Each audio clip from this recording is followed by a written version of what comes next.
Now on Wink News at 6, testing the limits. Our area, now one of 10 in the country experimenting with expanded drone use, how it will help you. 2 workers plummet more than 100 feet to their deaths. Wink News uncovering what went wrong. A hero arrives home. This cuts deep. A flag-draped casket carrying Deputy William Gentry. New at 6, flooding failures. Wink News uncovers a 40-year-old problem.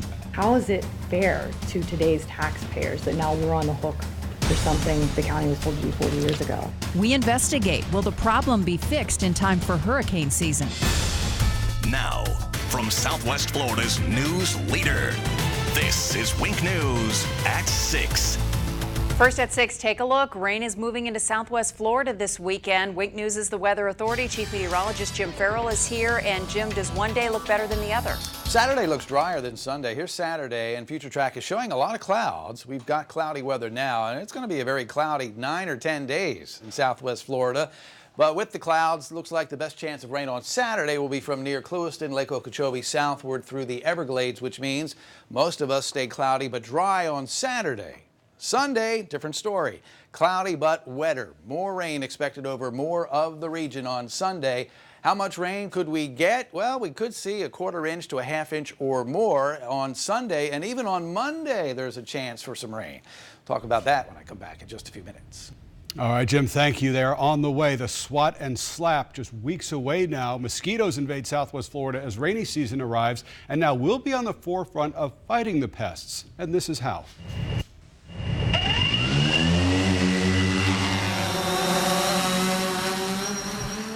Lee County is now one of 10 places in the country testing new limits for drones in the mosquito fight. Let's get you live now to the Wink News drone flying over North Fort Myers. Wink News reporter Janae Muchmore found out what you can expect. You might hear some buzzing near your home, maybe even in the middle of the night.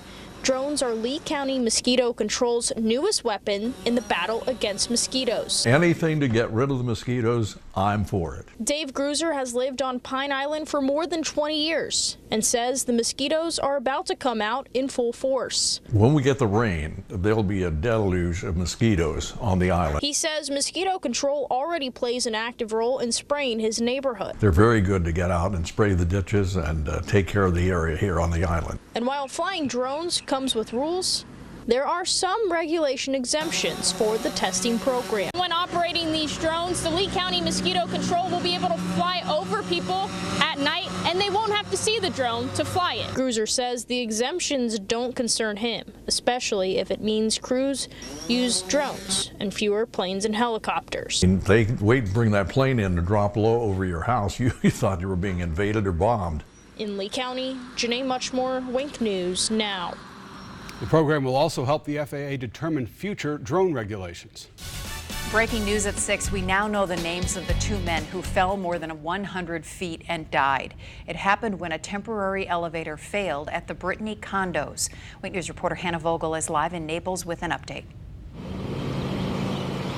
In the last few hours, we just learned that these 2 men worked for Sunbelt Rentals. Naples police say the 2 employees were 43-year-old Enrique Gonzalez and 48-year-old Walter Iwansowski. Police say both were putting together a temporary elevator shaft outside the condos to help them do maintenance work and painting. While building it, though, the elevator shaft broke. Gonzalez and Iwansowski fell about 110 feet in the elevator cart before it hit the ground. We talked to a neighbor who tells us what she saw. We just saw a lot of lights and flashing lights for a very long time. We've just never seen anyone hang at the scene that long. The Occupational Safety and Health Administration is handling the investigation, looking into what caused this and if the employer broke any health or safety regulations or standards. Now, OSHA is required to finish this investigation within 6 months. Reporting live here in Naples, Hannah Vogel, Wink News Now. Hannah, thank you for that. We have more breaking news at 6. A man accused of pulling a gun on deputies is now under arrest. The Lee County Sheriff's Office shot Jorge Pupo outside the Howard Johnsons on 41 in Fort Myers, right near Page Field. That happened April 30th. It all started with deputies trying to pull over a car and everybody inside taking off and running. We're uncovering it's not the first time this man has acted aggressively toward law enforcement. We have that part of the story all new tonight at 11. Only on Wink News, we now know what led to a drug raid near a Cape Coral school yesterday. This is the Cape Coral Police Department. We have a search warrant. Police arrested Matthew Hermans and Tyler Ott yesterday.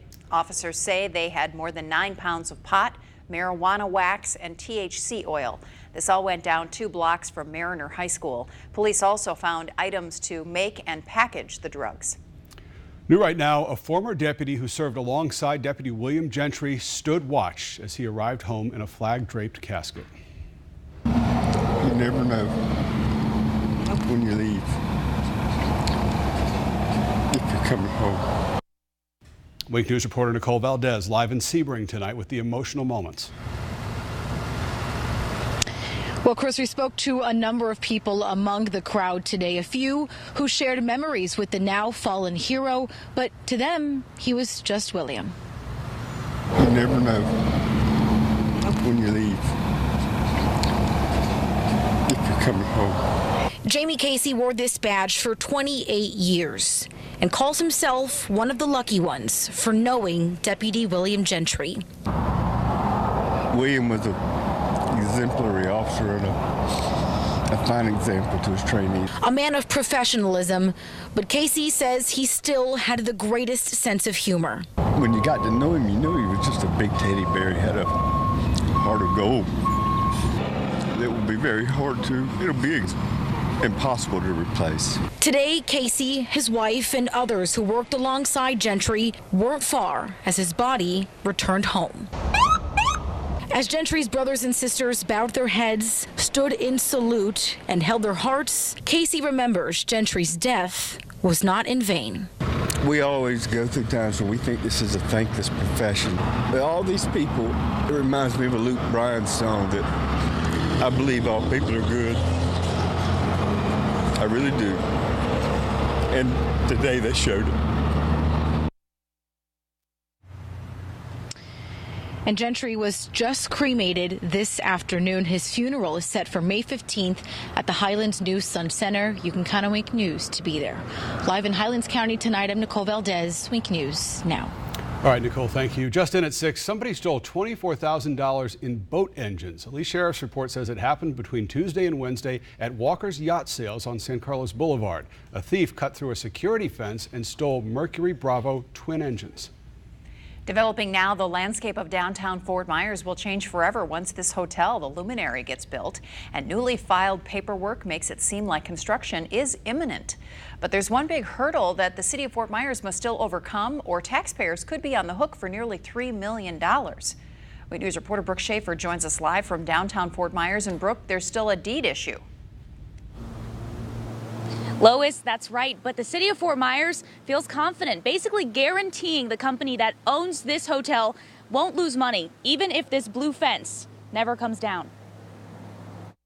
A newly filed document says the city of Fort Myers can start construction on their downtown hotel as soon as today. I would say they probably do need another hotel, but not this kind of a deal that they're trying to ramrod through right now. The $91 million project has faced constant hurdles, even a decades-old deed that says a hotel can't be built here because the land can't be used for business purposes, an issue the city still hasn't resolved. I don't know that I would want to start construction on property until I had title issues, legal issues that have been finalized and dealt with. The city needs to file what's called a quiet title lawsuit to fix the deed issues. But as of today, that still hasn't happened. Cape Coral attorney Joan Henry says starting construction without it can be risky. Do you want to spend money on property and you may not have that clear title? The city has said they feel confident they'll resolve the issue, but in a recent interview with Wink News, the deed-holding family says the fight's not over. Other than the city and their own council, they're the only ones that are saying they're in the green. I guess we're just going to have to let the courts decide. There's certain time frames I'm sure they have, and they need to get started with their construction, just like financing. A lender wants to get that construction started. And once construction starts, if the deed does become an issue, that could cost you money. Live in downtown Fort Myers, I'm Brooke Schaefer, Wink News Now. All right, thank you very much, Brooke. New this hour, $4 million will land at Southwest Florida International. Senator Marco Rubio's office says the money is a reimbursement nearly 2 decades in the making. The $4 million is for explosive detection systems that the airport bought after September 11th. There's another $26 million coming to other Florida airports for the same reason. Severe flooding destroyed cars, homes, and businesses. New at 6, a Wink News investigation uncovers a problem here that's been known about for 40 years. We investigate, will it ever be fixed? That license plate frame on your car could get you a ticket. Next, Wink News shows you how the parking lot, as we prowl it, will show you what's legal and what's illegal.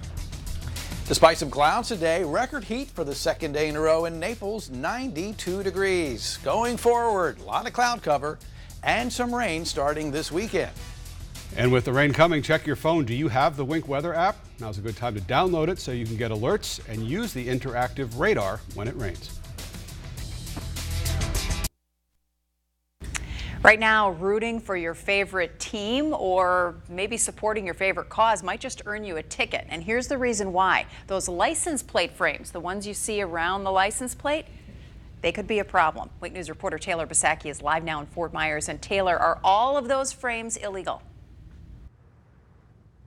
No, as long as they don't cover any of the letters, graphics, or numbers, you're in the clear. But plates like this could technically get you pulled over. The frame right here is covering the letters. Tons of them. Tons. See them all over the place. Many are surprised that plates like this, with your favorite sports team or a car dealership frame, can get you pulled over. I'm surprised because I see a lot of them. A recent court ruling reaffirms the law that you must keep a clear, clean, and fully visible license plate. Florida state statute that says you can't obstruct your tag in any way. That's the myflorida.com, the number, the graphics, the bottom line, the registration sticker. Any features of that tag cannot be covered. While this plate has a frame, it's not in violation because none of the letters, numbers, or features are partially covered. I did not know that. We have one on ours. Uh-oh, you gonna go check that? Yeah. While many drivers are now paying close attention to their plates. Yeah, I might have to modify my wife's license plate frame, but Cape Coral police say safety is their top priority. It's a state statute that we can enforce. Do we all the time? I mean, officers have discretion with anything.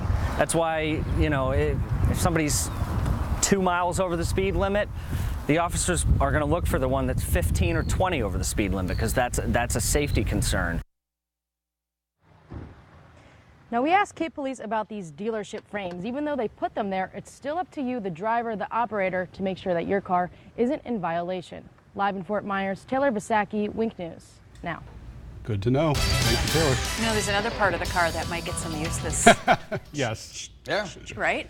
Once a year, I replace my windshield wipers, usually in the month of May, in anticipation of a few months of wet weather. Wet weather kicks in this weekend. Jim, thank you. It's your money, and hundreds of thousands of tax dollars are being spent to study drainage issues, one of which the county, Lee County, has known about for 40 years. Record rainfall brought record flooding to parts of South Fort Myers last summer, but Wink News investigative reporter Lauren Sweeney uncovers failures by the county to maintain and update drainage, and that may have also played part in the flooding.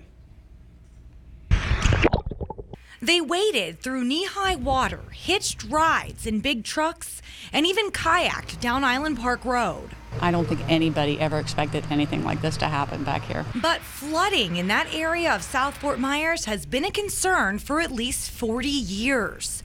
Records show the largest drainage system in Lee County, the 10-Mile Canal, was never finished. It is the single biggest problem. Ted Ehrlich lives at the end of Island Park Road, and after flooding last summer devastated homes and businesses all over South Fort Myers, he and a group of homeowners decided to hire their own engineer. Ehrlich says that engineer is especially concerned with an area they've dubbed the funnel. 10-Mile Canal below this point overflowed its banks and flooded out all the people south of here. 10-Mile Canal runs south of Hanson Street and hits Old US 41 near Island Park Road. And that's where the canal was never completed, despite these design plans from the 1970s detailing how to widen and deepen it. It narrows down to about 50 feet wide and probably about 3 feet deep at the deepest part. essentially creating a bottleneck. The county hired the same company that recommended widening and deepening the canal in the 70s again in 2018. In a new study released this year, they point out that 10 Mile Canal was never completed because they hit rock while excavating, and claim the county hadn't maintained the canal either.